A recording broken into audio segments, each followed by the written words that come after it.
next up is The City of Your Final Destination. This is a well thought out drama with ambitious characters and boldness, with a whole story of unfolding of a young American academic scholar played by I forget his name. If I can find it here.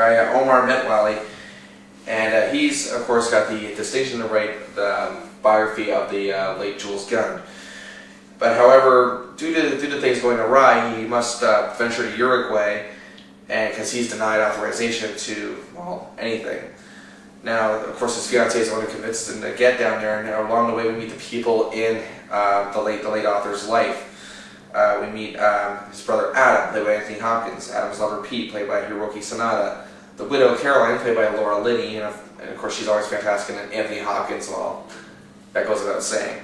The mistress Arden is played by Charlotte Gainsbourg, and Arden's child, of course, Portia. Now, it's a nice setup, but this family is far from reunited. Now, Caroline, who sees no value in airing out family laundry, is most strongly opposed. She is irritated by the fact that Omar is just trying to, venture his way. I mean, basically, it's just the family doesn't want any outsiders knowing about the public life of the late man. But what I love about this too is that it spends time getting to know each of the characters through Omar's eyes and that. And now Adam, meanwhile, appears to be happy at having a bit of controversy and excitement in his life. It seems like he's been lacking that for a while. He also sees the biography as a way to extend his brother's relevance in life, and really, that is a great motive for a character to have. You can see that he genuinely, cared about his brother, and wants his legacy to be, fulfilled in a sense. Now, he also feels that it would be giving everyone that they want by letting this happen, letting the authorization happen.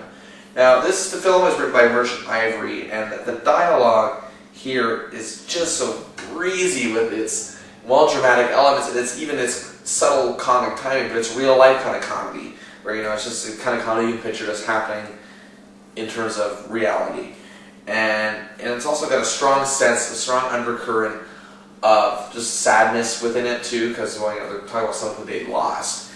Now, the thing that what brings this movie together is its characters and the story of the person that they're talking about.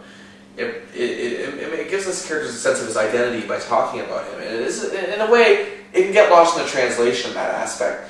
The fact that they're extenuating who the subject is, it's this late author, and it doesn't quite, it doesn't quite come together in a sense where, that's all it's about, just characters talking about this guy, and that's what I love about it.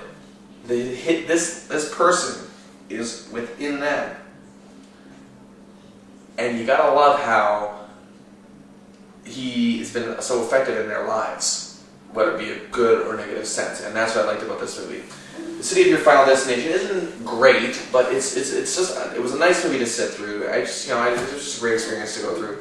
And I actually think Laura Linney was so good here that I think you have to consider her for definitely an Oscar consideration. I know it's still, early in the year. It's still, way too early to tell, obviously. But she's just so good as the negative one of this whole thing. And she doesn't just play as a typical negative kind of person. She has her reasons and her motives, and she just does it so well. Because she looks like such a sweet person, but really she just doesn't want anything to do with this whole situation. So for that, The City of Your Final Destination is 3.5 stars out of 5.